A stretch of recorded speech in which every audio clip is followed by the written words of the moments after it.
ഗസയിൽ ഇസ്രയേൽ ആക്രമണം രൂക്ഷമാക്കി എന്ന വാർത്ത പശ്ചിമേഷ്യയിൽ നിന്ന് വരികയാണ്. ലെബനനിലും ഇസ്രയേലിലും ബോംബ് വർഷം ഉണ്ടായി. സിറിയ വിമതസേന പിടിച്ചത് ഹിസ്ബുള്ളയ്ക്കും ഹമാസിനും വലിയ തിരിച്ചടിയായി എന്ന വാർത്ത കൂടി വരുമ്പോൾ പി ജെയിംസ് ഇന്റർനാഷണൽ ഡെസ്കിൽ നിന്ന് വീണ്ടും ചേരുന്നു. P James, good morning.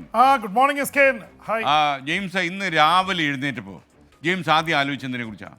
ഇന്ന് സിറിയയെ കുറിച്ച് തന്നെയാണ്. രാവിലെ ഈ രാത്രി സിറിയയെ കുറിച്ച് ആലോചിച്ച് കിടന്നുകൊണ്ടേ അറിയാലോ, നമ്മളൊരു കാര്യം പൂർണ്ണമായിട്ട് ആലോചിച്ച് കിടക്കുകയും ചെയ്യുന്ന നമ്മുടെ സ്വപ്നങ്ങളിലൊക്കെ അത് കടന്നു വരും.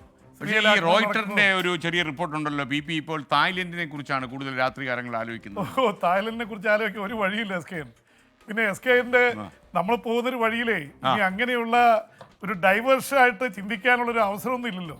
കാരണം വാർത്ത എന്ന് പറഞ്ഞ് 24 മണിക്കൂർ അങ്ങനെ നിൽക്കുകയല്ലേ, അങ്ങനെ കത്തി നിൽക്കുകയാണ്. പക്ഷേ എപ്പോഴെങ്കിലും അവസരങ്ങൾ ഉപയോഗിച്ചോണം, അല്ലെങ്കിൽ ഒരു സമയത്ത് കത്തി എരിഞ്ഞു വീഴുമ്പോൾ നമ്മളൊന്നും സ്ഥലത്ത് പോയില്ലല്ലോ എന്നൊരു ടെൻഷൻ വരും. SKനോട് എനിക്ക് ഇതേ ഉപദേശം തന്നെയാണുള്ളത്. ഉപദേശിച്ച് നന്നാക്കാൻ പറ്റാത്ത ഒരാളാണ് ഞാൻ. Thank you. അപ്പം നമ്മൾ ഈ വാർത്തയിലേക്ക് SKN, നമ്മളിപ്പോൾ ഇതുവരെ സിറിയയിലെ വലിയ നാടകീയമായ നീക്കങ്ങളെ കുറിച്ചാണ് പറഞ്ഞുകൊണ്ടിരുന്നത്. ഒരുപക്ഷെ അതിൻ്റെ തൊട്ടടുത്ത് കിടക്കുന്ന രാജ്യങ്ങളിൽ ഇസ്രായേല് തീവർഷം നടത്തിക്കൊണ്ടിരിക്കുകയാണ് ഇപ്പോഴും. എന്ന് മാത്രമല്ല, ഗസയിലെ സെൻട്രൽ ഗസയിൽ, മധ്യ ഗസയിൽ നടത്തിയ ആക്രമണത്തിൽ 20-ലേറെ പേർ കൊല്ലപ്പെട്ടിട്ടുണ്ട്. മരണസംഖ്യ 44,700-ലേറെ ആയിരിക്കുന്നു. ഈ രീതിയിലേക്ക് യുദ്ധം അതീവ രൂക്ഷമായിട്ട് പോവുകയാണ്.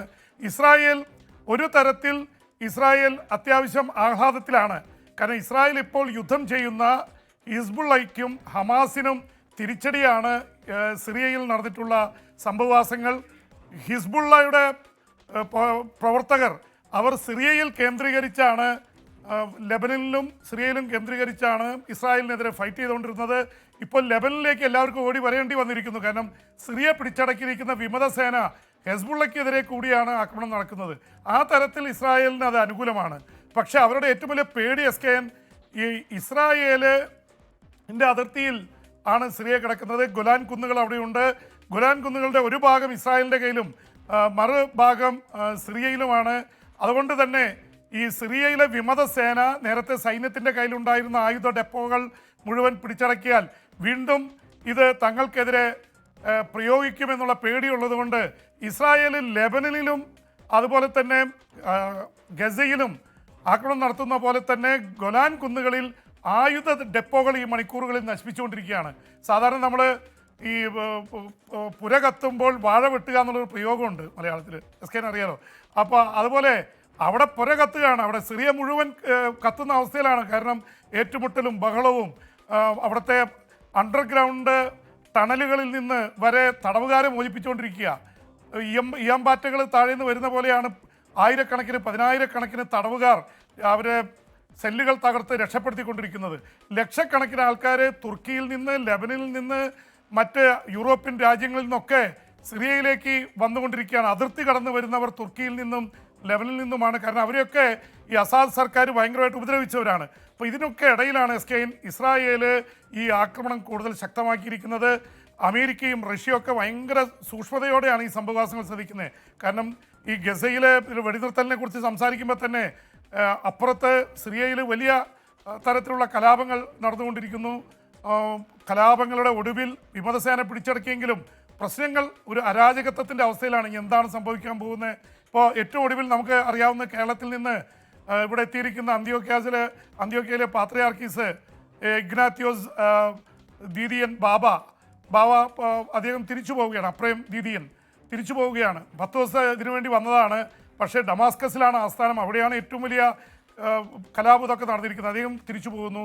അപ്പോൾ ഇതിൻ്റെ ഒക്കെ പശ്ചാത്തലം എടുക്കുമ്പോൾ ഇസ്രായേൽ, അമേരിക്ക, റഷ്യ, ഇറാൻ, തുർക്കി, ഹമാസ്, ഹിസ്ബുൾ അങ്ങനെ തുടങ്ങി ഒരുപാട് ശക്തികൾ ബന്ധപ്പെടുന്നതായിട്ട് മാറിയിരിക്കുകയാണ്. അതിനിടയ്ക്ക് അമേരിക്കയുടെ മുന്നറിയിപ്പ് വന്നിട്ടുണ്ട്. കുർദിഷ് പ്രവർത്തകർക്കെതിരെ പ്രവർത്തിക്കരുത്, പോളണ്ടിനെതിരെ രക്ഷമുണ്ടെന്ന് പറയുന്ന പോലെ കുർദിഷ് പോരാളികളെ സപ്പോർട്ട് ചെയ്യുന്ന അമേരിക്കയാണ്. സിറിയയുടെ ഒരു ഭാഗം, വടക്ക് കിഴക്കൻ ഭാഗം കുർദിഷുകൾ കയ്യിലടക്കി വെച്ചിരിക്കുകയാണ്.